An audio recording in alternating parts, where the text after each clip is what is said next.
Hello and welcome to the ninth episode of Forgotten History. I'm Gunnar Engler. And this is Leonardo Powers. Today on Forgotten History, we will look into the forgotten war that shocked French Indochina from 1978 to 1989, known as the Cambodian-Vietnamese War. Let's dive into this. The Cambodian-Vietnamese War, which once again occurred from 1978 to 1989, according to Hawaii.edu, resulted in around 125,000 to 250,000 deaths. Before the war, 1976 through 1978, the Cambodian genocide perpetrated by the Khmer Rouge regime led to almost 3 million deaths in a systematic massacre and murder. According to Cambridge University, the Khmer Rouge targeted several groups, such as Chinese and Vietnamese minorities, Shan Muslims, and anyone who was considered intellectual. Intellectuals included doctors, lawyers, teachers, bilingual individuals, and even those who wore glasses. It's quite honestly kind of silly that they would just do that, I agree. It's kind of weird. I don't know where they got these ideas from, where they classified intellectuals. It was Pol Pot's regime, Okay, well, I'm wondering, have you ever even heard of the Cambodian-Vietnamese War or the Cambodian genocide in general? I'm familiar with the Cambodian genocide, but I was never familiar with the war that happened after it. Yeah, and because it also led to the Sino-Vietnamese War too later.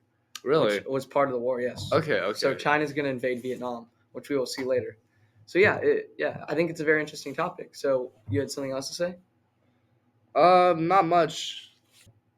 It's important to understand that there were historical tensions between the Khmer and Vietnamese peoples, with Vietnam gradually expanding its influence and at times annexing Cambodia's territory over centuries. The Khmer Rouge later used nationalist claims in the Mekong Delta, which they called the Kumpachia Krom, to justify anti-Vietnamese sentiment and border incursions. Both nations were a part of French Indochina in the late 19th and early 20th centuries, which established a shared colonial history but did little to resolve border or ethnic tensions. According to the BBC, the communist movement in Indochina began with the Vietnamese-dominated Indochinese Communist Party, or ICP.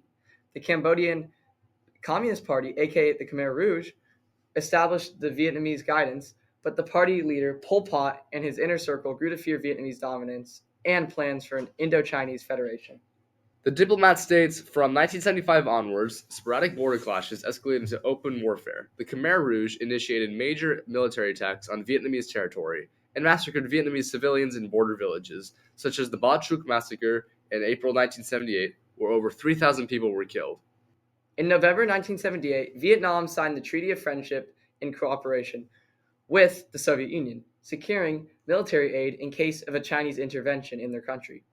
According to the Encyclopedia Britannica, on December 25, 1978, tensions escalated with Vietnam launching a full-scale invasion of Cambodia with around 150,000 soldiers to overthrow Pol Pot and his evil regime. Now that we understand how the war began, I'm wondering, what are your thoughts on this so far?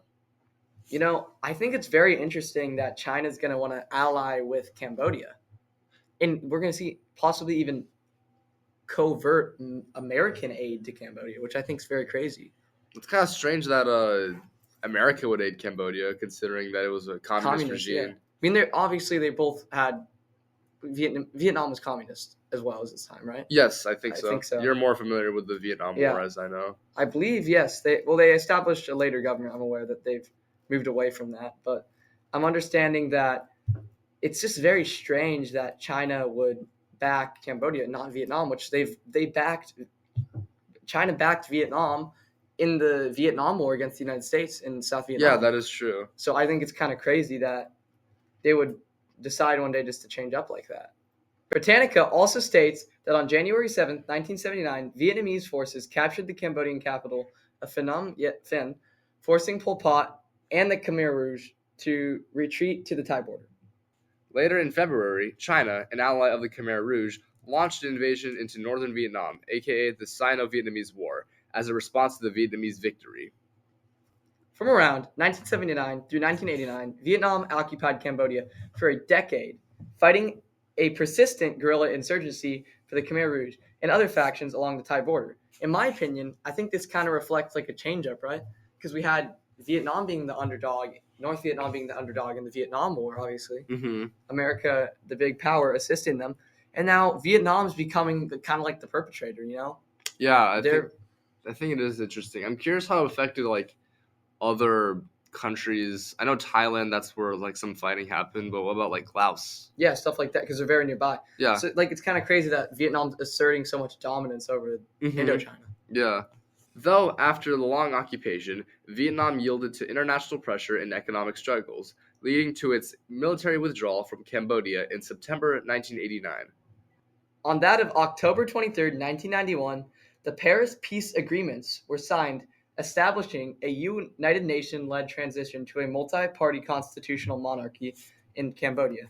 According to SoutheastAsiaGlobe.com, in 1993, part of the reconstruction included UN-supervised elections being held, leading to the restoration of the Kingdom of Cambodia.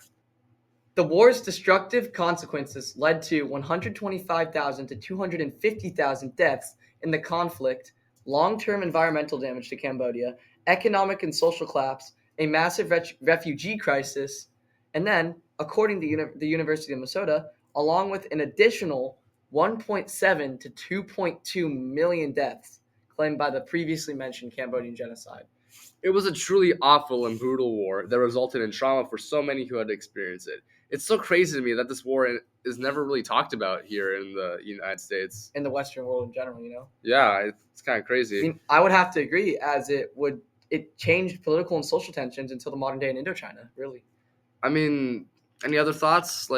Yeah, I just really think it's kind of like it's something I've heard of it before this, but barely didn't know anything about it, and I think it definitely should get some more light. And I mean, this was a really hard episode to work on because it's hard to like find sources on this for this topic. Yeah, it's just not really talked about, and that's why I think we got to cover it here on Forgotten History. I agree. So we hope you enjoyed learning about the Cambodian-Vietnamese War and its forgotten history. This has been Gunnar Engler and Leonardo Powers with the 9th episode of Forgotten History.